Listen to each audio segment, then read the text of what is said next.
Deep in the ocean, an orca pod is on the hunt.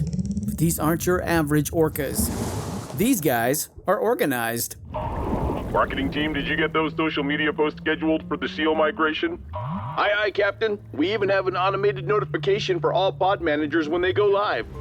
They use Monday.com to keep their teamwork sharp, their communication clear, and their goals in sight. Monday.com. For whatever you run, even orcas. Go to Monday.com to dive deeper.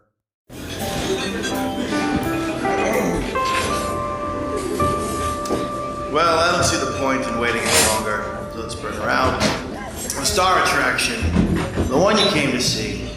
Ladies and gentlemen, the one, the only, Miss Judy Gold.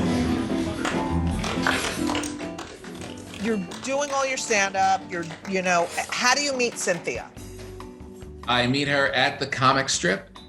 I had this funny little sketch group with Kyle Dunnigan and Ian Bagg, and we were putting together we were doing sketches at the comic strip, and she was a new comedian there.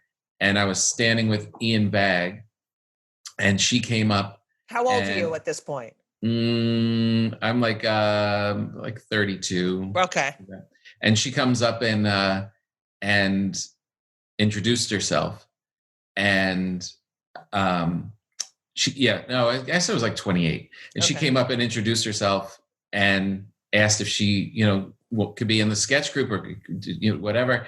And I'm telling you, something happened. Like, we were both talking to each other, and there was just this feeling and this electricity. And she walked away, and Ian Bagg went, "What the hell was that? What just happened between you two?" Right. I mean, it was literally a little conversation. And I just knew. And then I found out that we had the same kindergarten teacher. What? She was from New Jersey? Yes. She was from Park Ridge, New Jersey. And I asked her around Thanksgiving, "Where are you going?" And she said, "I can't. It's just a place. You don't know it." I'm like, "Where?" She said, "Park Ridge, New Jersey." And I said, "Oh, did you have Miss Conway for kindergarten?" Because she was at the same school with the same teacher a year ahead of me. And then I moved one town over. And when I was at the Orchards in that hotel, she was working in the cocktail lounge. And we never met until this moment. But we went to the same parties. We knew the same people, the same swimming pools, all of that stuff. We just had all this common history together. So it felt like we knew each other. Did she feel the same way that you did, that first conversation? I think so. She says she didn't, but I think so. Oh my God. Here's the confidence. She didn't want to date a comedian was her big thing. She kept saying over and over. Of course not. Yeah, you don't want to date a comedian. You don't want people to think that they, but I was irresistible. God. So when you were in the 90s, when you were just starting out, were you drinking? Were you staying out late? What was your life? I mean, you eventually quit your mother's company. Yeah. How long did that take? Pretty early, just a couple of years. And and I would hang out with Greg, and everyone would hang out because you only got on late at night. Right. So you would on the regular shows. So you had your friends, you had all your friends, at the time it was Kyle Dunnigan and Ian Bagg and who else was around, and of course Geraldo and Gaffigan. And we would just you're just scrambling and putting on shows, and you're up late and you're all together and you're young and you can drink and you have no job. You have no job and you wake up the next day and you don't feel bad and you can just keep going. Right. And it was just such an exciting time when I moved in and got my first apartment in the city on the Upper West Side, right near, only because stand-up New York was the only part of New York I really understood. Right. And we just would run around and try and get spots and try and do sets and make it all happen. So, I mean, that part, like in your book, when you talk about, which I really want to get on this topic, money, when you talk about, I love your attitude towards money, but that whole idea of when you're young and you don't have it and you don't need it, you don't care, you're living off, $5, they would give you $5 $5 at the comic strip. I know, $5. We used to get when I was at you couldn't, they're like, this is cab fare. I'm like, this will get me 3 blocks, No, $5, $5, then but 10, then 15. But the bacon and egg sandwich at the corner cost $3.50. So I was like, that's good. That's enough I could eat that. I'm good until I get to the club. I lived on cold sesame noodles. They were $2.95. Yeah. It's so funny when you look back at it. I always say it's like when I was on my motorcycle. Like I used to have a motorcycle, and while you're on it, doing it, it's the greatest thing in the world. It seems safe. And then 5 years later, you're like, was I insane? That is the most dangerous. I would never get on a bike again. That's how I look at my early career. It's like in the middle of it, it was the glorious, most fun thing. And then you look back, you're like, how did I live on $20 a week? I know. It sounds like a nightmare. And no one, you were living on the Upper West Side. No one, well, this is pre-COVID, but you couldn't get an apartment on the Upper West Side now and be an artist. No, I know. Well, that's what happened. Everybody, all the comedians that I was friends with lived in Manhattan when we started. And then it moved to Brooklyn. Right. And now all the comedians live in Queens. All the young comics live in Queens. It's when you talk about all the guys, Geraldo and all, and Gaffigan and everyone, it's like, people don't understand that there's different class, like who was in your class. It's like, it's like high school. I always say that. Yeah. Cause I had Ray and Jon Stewart and Dave, it was, and here I am. So what do you think was your first big success? And because I feel like your career really started taking off in about 2002. You started getting a lot of shit. But what do you think was the... Yeah, there was there's so many different little moments and things that are important, It's like it doesn't happen in like one big swoop, but there were... But I would say two things. One was meeting Seinfeld. When Jerry came into Stand Up New York and I was on stage and I came off and he said how funny I was and we became friends, and I was one of the only people he really knew in the clubs at the time. When was that? That was like 98. It's so funny because I've been in Stand Up New York when he would come in and he never said, "Oh my God, you were so funny, Judy." Shut the fuck up. But it was a huge thing because once people started hearing, I learned so much from him. Right. I was like, it just made so much, it gave me clarity in how I was working. Because like I wasn't a Dave Attell or a Chappelle, like who would party and they just seemed to be working in this different, I write my jokes and sit with a pen and paper. And then this guy comes along and confirmed that I was on the right track. That was right. But you had this mentor who was guiding you and saying, yes, this is the way to do it. But doesn't mean that the other way is wrong. It's not that it's wrong, but I was hanging around and seeing all those people and starting to question myself. I'm like, is this right? You don't know. I'm struggling. I'm not getting things. And then to have someone confirm that, no, you're okay. There's another way to work. And I work that way too. Right. And that's good. And then, can I just say something? You meet him. He's this huge fucking star. Yeah. Were you freaking out? No, I wasn't. You know why? And I think this was a big part of it is when his show was on Thursday nights and I was hustling to be a comedian. Right. I didn't see a lot of that show. I know. I'm the same way with 80s and 90s shows. Yeah, it was a huge thing. Like, I mean, I was definitely aware of it 100%. Right. And I watched the final episode and I mean, I was a fan, but not to the degree where it freaked me out. And I always think that part of it was that he thought I was funny, and another part was that I wasn't annoying.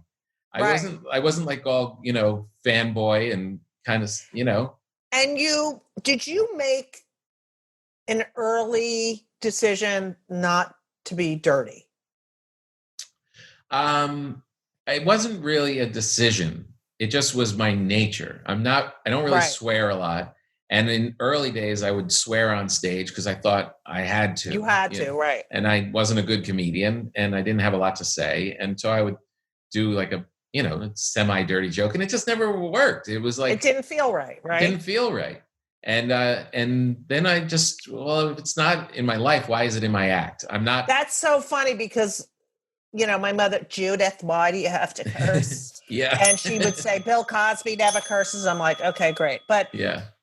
it's the way I always spoke. Like I Right. always was, even as a kid, I was always like, fucking, and my mother's like, where the hell did you get that from? But I always, it's part of my vernacular, but I don't think my material is dirty. It's not Right. dirty. It's like not. I don't talk about anything filthy. I don't talk about sex. I don't talk about, Yeah, no, it's totally you. That's the thing. Coming from me, it was like, what do you, the audience never met me before. They've Right. literally met me 2 minutes ago. And I remember the feeling like I would try some off-color joke and you could feel them be like, what are you doing? No, this doesn't make sense.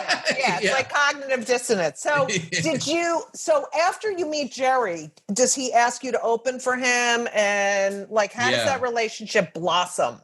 Yeah, he asked me to go on the road with him. Right away? Like after a year or so, he did like that documentary of coming back, comedian. Right. And with Orny Adams? With Orny Adams. I remember being so insulted that I wasn't the young comic they were following during the... Yeah, well, look what happened to, It turned out they needed a foil, I guess. It was, but I was around during all that time. And then he got good enough back, got his legs back in the city. And then when he was going out, he needed someone to open. And then he asked if I would open for him, like at Rascals and Governors, and then to the theaters. And I just hung on and went for that ride for like... Okay. Did you call your parents and say, I'm opening for Jerry Seinfeld? Yeah. Yeah, of course. Of course. And were they like, oh my God, Tom's opening for Jerry Seinfeld? Like, was it like the Jews would go fucking crazy? Yeah. Was Elaine like out of her fucking mind? Yeah, I think so. I don't know. It came in, I don't know. I don't know what the reaction was. They showed up, I'll tell you that. You're so not Jewish. Okay. So... But then the other thing, the other thing, the other break kind of thing was I did a spot on Conan. Right. And I said I was not going to go to LA until they came and got me. I wasn't going to be one of these people that just goes too early and tries to become an actor. I said, when they come and get me, I'll go. And I did a set on Conan, my first set on Conan, and people at NBC saw it. And they contacted me immediately before the show even aired. They saw the feed and they asked if I had a show idea in me and would I fly out? And I, of course, said yes. And I flew out to LA. And that was the first time I got involved like in making pilots and that kind of thing. So that I think I'm the only comic who never got a development deal. That seems so weird. I know, but I was out. I was an out comic in the mid-90s. All right. But anyway, okay. So then do you move your family, your entire... No, my daughter... Wait, so you marry Cynthia, by the way. Let's move. Yeah. You marry Cynthia. So this is a little bit of a weird night. I do the set on Conan. Cynthia's pregnant. We're married a year. Cynthia's pregnant. She's going to... I hope you didn't have premarital sex. Go ahead. She's going to have the baby. Her due date's in 2 weeks. Mm-hmm. And so the idea is I'll do Conan and we'll take 2 weeks off. And then we'll have the baby. So we do Conan, that set on Conan where they came and got me. I do this that night. I do the set. We go and meet Seinfeld for dinner. Him and his wife take us to see Cosby at Carnegie Hall. We laugh for 2 straight hours. We go home and her water breaks. No! And we had the baby the next day. Because she was laughing so hard, you think? Maybe. It sure felt like it. It sure seemed like it. Oh, my God. What a crazy night that all these things happened. All these amazing things. So now I've got this little baby and I'm running to LA for the first time to have meetings and try and get a pilot going and do all of it. And we didn't move. We stayed in New York, but I was back and forth for a while. And that pilot ended up going. So then Come to Papa? What was it? That was Come to Papa. Come to Papa, yeah. Yeah. So then we moved out. My daughter was like 1. And we moved out to LA. We kept our place in New York, but we do you realize you're talented, but you're also like the trajectory of getting to that point. Yeah. It's a lot of it is luck. I mean, that Yeah, that no, Jerry 100%. came in that night. That Right. Yeah. No, those things are you need that little luck for sure. So you do. I remember come to Papa. You do that. When that gets canceled after like they kind of buried it. It was like a whole thing, one of those stories. Right. And I came back to the Comedy Cellar after it was canceled, and Manny, the owner of the Comedy Cellar, Manny said to me, Tom, hey, good to see you, Tom. He was like, family. And he said, sorry your show was canceled, but you made a lot of comedians very happy. Oh, Manny. I loved him. Yeah, it was so perfect. Remember we used to go on those cruises. The Cellar used to have cruises and the boat ride. The boat ride. Yeah. Oh my God, how fun were those? So fun. Take all these comedians, put them on a boat, and have them do a set for fans. For each other. And the fans could be on the boat with the comedians. Yeah. It was really funny. It was actually a boat ride. I had to call Esty from the hospital and tell her that we're not coming on the boat ride because Cynthia's in labor. And she was like, then don't call me for I'm still afraid of Esty. I mean, I love her. I love her. Yeah.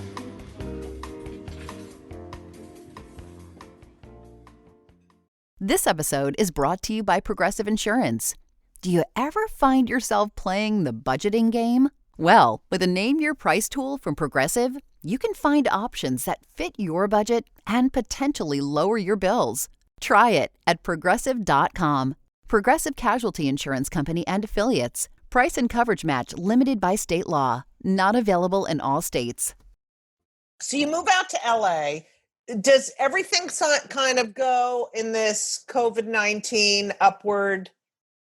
No, there's so many people don't. There's fits and starts. You don't get, that's a great thing. That's a great night, and you get this pilot, and you get this show, and then it's a new president comes in and cancels the show, and it's dragged through the mud, and all this stuff happens. And someone in USA Today said something really mean about me. I don't remember what it was, but said something, and now I'm in USA Today, with that kind of thing, and and then it becomes, it's up and down. I know, that's the thing that people don't realize, that you get things and you think, okay, this is it. Like the first time you get it, you're like, oh, great, I'm set. Yeah, this is easy. Yeah, that was easy. And then it's all taken away. It's all, and you're a piece of shit. You're not even like, oh, right. It's like you're a piece of shit. Like, and you've got to steel yourself and come back in a way. And reinvent yourself. And that's the rest of your life is that way. Right. So you're this new dad. You've moved to LA. Your show gets canceled. How do you pull your fucking self out of this? I just felt like I remember calling Jerry actually and saying, is this the end of my career? Right. Because he'd been through it all. And he said, no, he said something like, it was canceled or something, but now you're in the game. Now people saw enough of you to get you this far. That means you have something, you're part of the game, and you're in. And the biggest thing for me was the biggest realization that I was again had the control. This is back to the being a comedian and an actor thing. Yeah. 2 months after I was canceled, I'm driving back onto the NBC lot to do a set on the Tonight Show. Right. And I was like, oh, again, back to Stand Up New York. Right. As long as I can stay as funny as possible, they can't say no. Like I can come back and be on NBC, even though no one can take that away from you. No, that's the one thing in all of this madness that you can control. It's just so, I know. I mean, I know a lot of comics say to me, why do you still go out and do sets all the time? I'm like, because it's mine. It's mine. I remember when I was on All American Girl.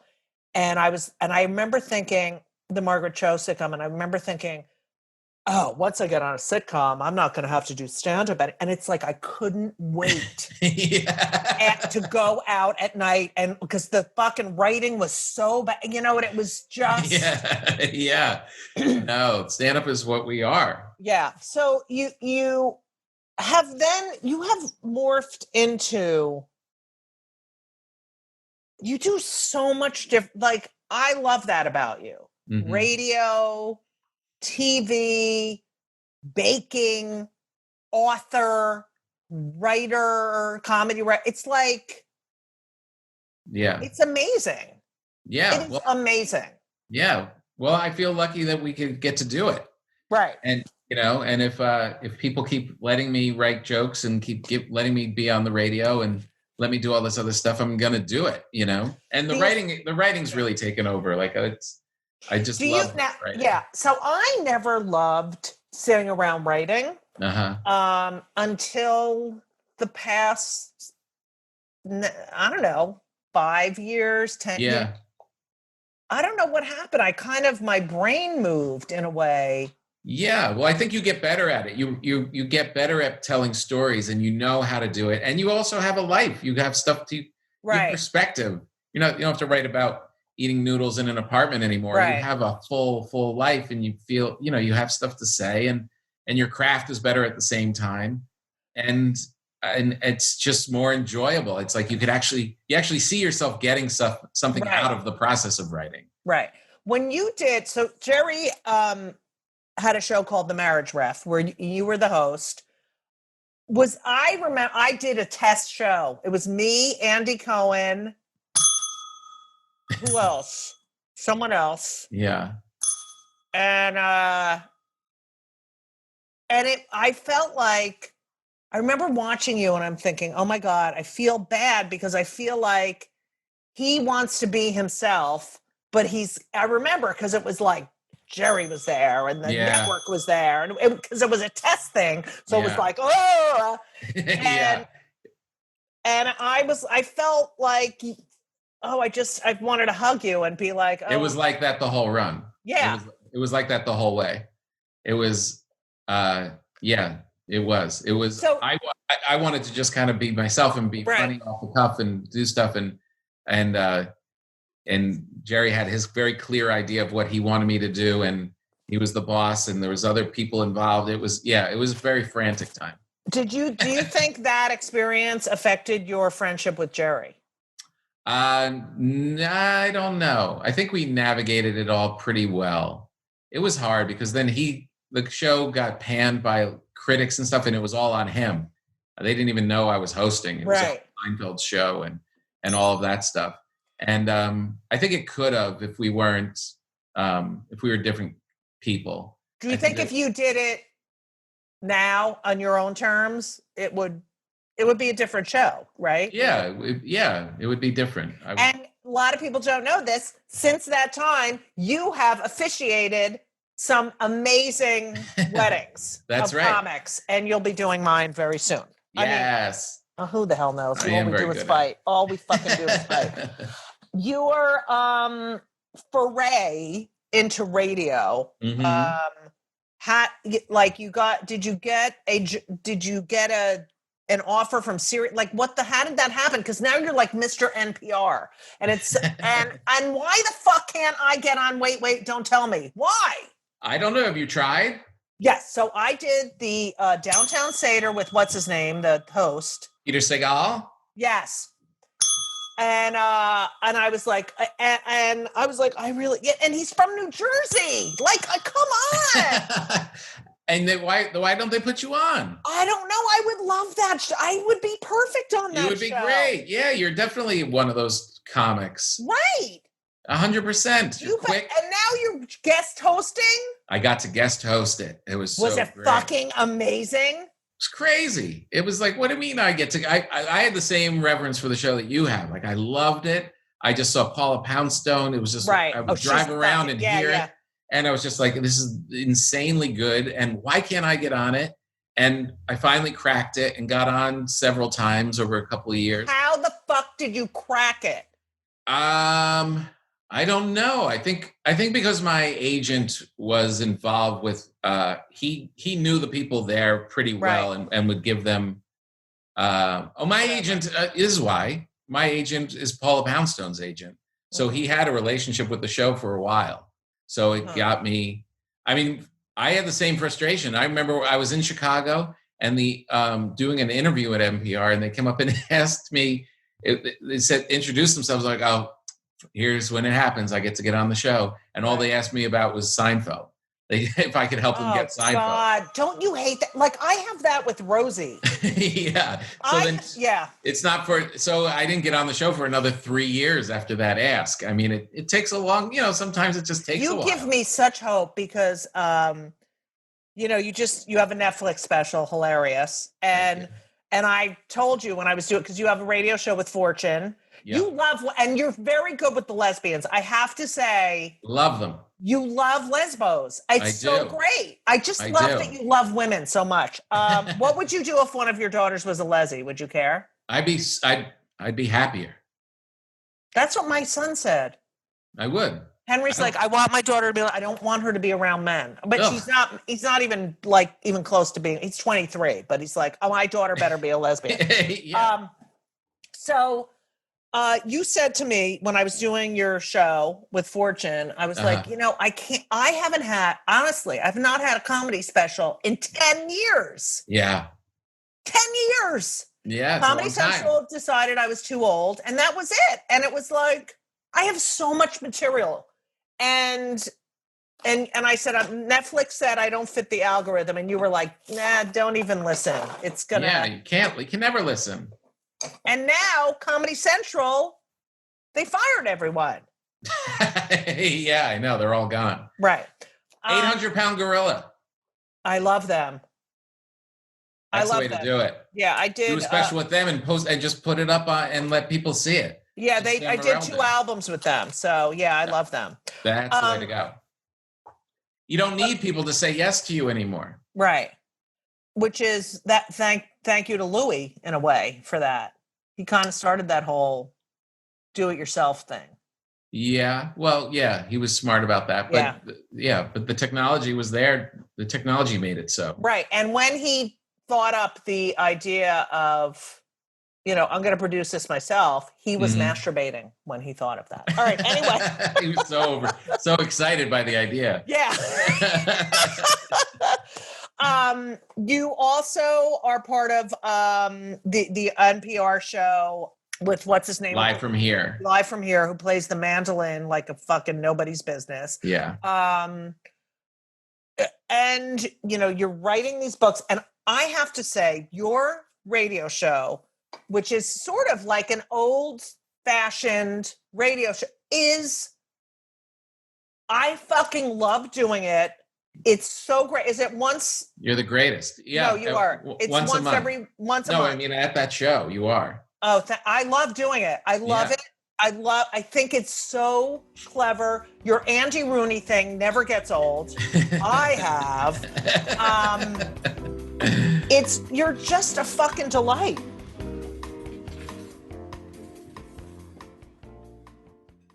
This week's episode of It's Judy Show with Judy Gold is sponsored by BetterHelp. And if you know me, which I think you do because you're listening to my podcast right now, you know that I am a big advocate for therapy. I think it benefits everyone. I think there's so many people who need it, who don't partake. It is so important for your emotional health and well-being. Therapy is fantastic. It is in every stretch of the imagination. And if you're thinking of starting therapy, please do it. But please give BetterHelp a try. It is entirely online. It's designed to be convenient. It's flexible. It suits your schedule. You fill out a brief questionnaire to get matched with a licensed therapist, and you can switch therapists anytime for no additional charge. I have switched therapists in my life. I've had many, many therapists, and sometimes it's not a great fit for you, but don't give up. Therapy is beneficial. You can learn about yourself. You can process and just be emotionally healthy. I'm telling you, do it. BetterHelp is great because, when I used to schlep to my therapist's office, it was so annoying. You have to do it and you sit there and you wait. And then I'm telling you, doing it online is fantastic. And BetterHelp is amazing. I know a lot of people who've used it. So if you're thinking about therapy, go to BetterHelp.com. Let the gratitude flow. This is Gratitude Month, people. So you need to let the gratitude flow with BetterHelp. Visit BetterHelp.com/Judy Gold, JudyGold, today, and you will get 10% off your first month. That's BetterHelp, HELP.com/Judy Gold. You're welcome. Do you miss New York? I do. And what's really strange is as hard as as awful as this whole pandemic is in New York, this is the first big national thing where I'm not involved in as a New Yorker, and I feel like I've let the city down. Right. Like 9/11. When 9/11 happened, that was a thing for the country, but it was more a thing for New York. And I know that that's what's happening now. And to be in LA feels strange. I left on March 14th and drove to Provincetown. Yeah. Because I was like, I'll go for 2 weeks. I haven't left. I haven't gone back yet. Yeah. Yeah. And I feel guilty. I know. And I feel like I can't believe I'm not there for the 7 o'clock. I know. I'm such a New Yorker. So, but I know it's hard. Yeah. But I know I know this is much more intense because all of my beloved New Yorkers, not all of them, but a lot of them also got out of town. Right. And I don't know people are like, why do I, if you can't walk out of your apartment and be in New York, which is the whole reason to be in New York. Completely. People are, I know. Yeah. Henry told me some of his friends' parents are like, done. Wow. I'm out of here. Well, we're going to get a vaccine. It'll be okay. It's just going to take you're a very while. Positive and I'm not. You got it. You got to be hopeful. But I am positive. You can't, there's a thing they say about pessimists is that they're really positive because they're just poo-pooing everything. Right. Yeah. That's how I feel. Look, I wouldn't continue on in this business if I wasn't, somewhat. No, exactly. Hopeful. You stay out of politics. And I have a really hard time doing that because I'm a woman, because I'm a lesbian, and because, I came out on stage as a gay parent and everything was not fair. And I just I just can't believe, and I know you probably look at what's going on and you're like, this buffoon, this, how do you do that? How do you, if I get on stage, I think about it all the time. Yeah. There are moments when I'm driving to the club and after digesting on a particularly bad political day, and it's like you want it to come out. It seems like strange not to get into it. But I feel like there are people that are so much better at it and who really, really passionately, I'm not that savvy with it all. I have very strong feelings and I know what I believe in, and it kind of goes beyond party. But I feel like there's people that are much better at it, and especially today when it's so much. Every late night show is just about that. Right. News people are now producing the late night shows. It's like, you know what?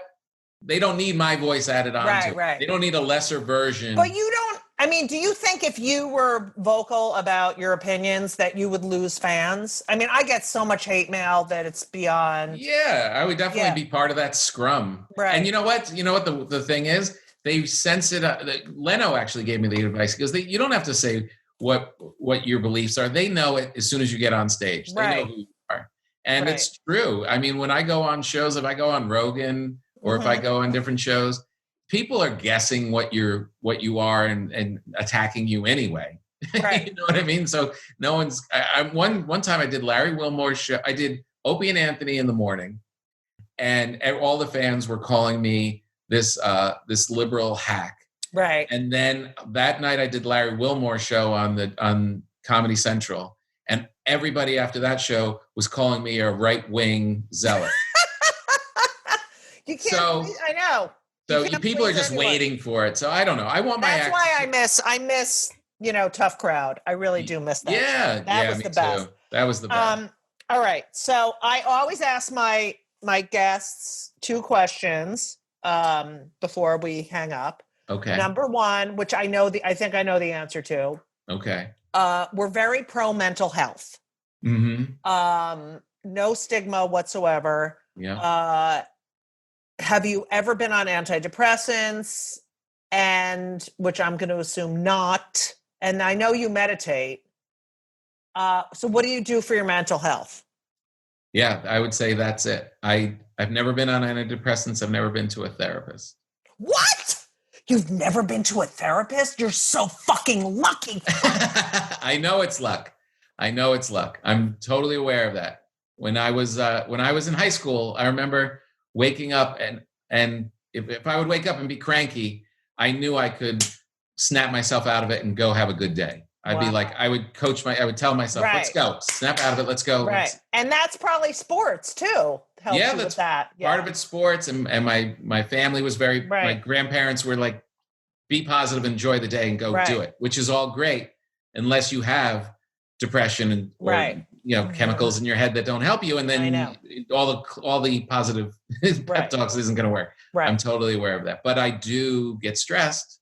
I do have a lot of stress, but once I started doing TM, I know we talked about this. Yeah. Bob Roth gonna fucking kill him. He's like, no, I'm gonna meet with you. And then like nothing. You shouldn't let that go. That's more important than anything, I would say. I know, but I know how to meditate. Do you think that is it way different than just mindfulness meditation? It's an easier way to meditate. It's easier, less judgment, and more effective. Right. And you get your own thingy. Your mantra. Yeah. It's good. I do it 2 times a day. For 20 minutes? I wake up early to do it before my day, like whatever I've got. Like if I got to be somewhere at 9 and normally we get up at 8, I get up at 7 to make sure I can get 20 minutes in before the day starts. Wow. And then at night? And then sometime in the afternoon, usually like late afternoon. Wow. You're good. It's good. I know. I'm going to do it. I mean, I've been playing the piano in the morning and... That's not going to help anyone. Shut up. It does the same thing to my brain when I practice piano. And I believe it. Yeah. Okay. My last question is, the podcast is called Kill Me Now because as you know, Thomas, yes, I get pissed off about like everything. Yes. So I want to know what makes you fucking mad? What makes you so fucking crazy mad that you fucking fuck? And it could be anything. It could be people walking in front of you, looking at their phones. It could be anything. But what really pisses you off? The thing that really bothers me. It's so funny. Like these things. The thing I'm going to say almost seems trite when there's a pandemic going on. Right. It's like I wonder how long it's going to take for comedians to complain about airplanes. Right. But it is the playing of devices without earphones in public places, FaceTiming in public places. They're ruining all of my favorite places in the world. Great lounges, quiet bars, and then to have somebody playing video games, doing all this stuff without any AirPods. That is really, you know what? Making me want to take. I fucking love you for saying that because there are so many times, like I'll be on the bus or something, or I'll be waiting and then someone will be on their phone talking with the phone to their ear and the person's on speaker. So it's like you hear the other person and it's like, no one fucking wants to hear your fucking conversation. I know. And then you're at dinner having a conversation and someone's there with their kid and it's like, ding, ding, ding, ding, ding, ding, ding, ding. And right, exactly. The lack, when I go to New York, I stay at the Soho Grand, which has this beautiful lounge for breakfast in the morning. It's just soft couches and quiet music and beautiful people. And I could sit there and write all morning long. And then somebody sits at the couch across from me and starts watching funny videos on YouTube with the speaker up. And I just look at them like, why do you think, don't you see you're the only person making noise right now? We need audio distancing. That's what we need. Oh, it'd be so great. Yeah. Oh, God. Yeah, so that bothers me. All right. Well, that was good. I like that one. Listen. All right, good. Tom, I love you. I love you too. Even though I think you have a terrible communication. Like, I don't know how Cynthia puts up with you and your one-word responses. But you are so fucking talented. You're such a good person.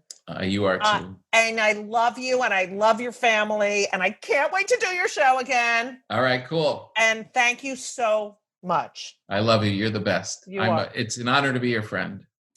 Oh, I'm going to cry. Don't cry. All right. Thank you so much for listening to part 2 of Kill Me Now with my friend, Tom Papa. If you like the show, please make sure to subscribe and leave a review. It helps more people find this amazing podcast. 5 stars only, please. Thank you very much. You can catch me tonight. That's right. Tuesday, June 16th via Zoom for the West Side Comedy Club. It is a show hosted by Frankie French that is called Debatable AF. Debatable as fuck. It's at 7 p.m. Tonight. And also Thursday, June 18th, I will be performing on the virtual Safe Center benefit at 7:30 p.m. Links for all of these events can be found online at my website or social media. And if you haven't had the chance to pre-order my new incredible book, yes, I can say that. It is available for pre-order.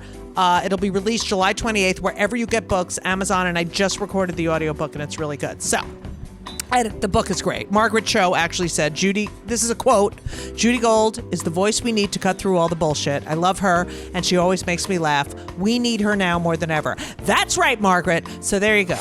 It would mean so much to me if you would check it out. All pre-order links are on the homepage of judygold.com or wherever books are sold. And you know it's Pride Month, so make sure to follow me on Twitter and Instagram for any Pride events. And all of my dates are at Judy Gold, JEWDYGOLD, like Jew Gold. And I just want to say, let's all change this world together. Let's change this country, make it a better place, get rid of this systemic racism, and, be the great Americans we can be. So that's what I'm wishing for. And as we always say, so long! And everything was wonderful. I'll see you soon. Thank you for the visit. So long.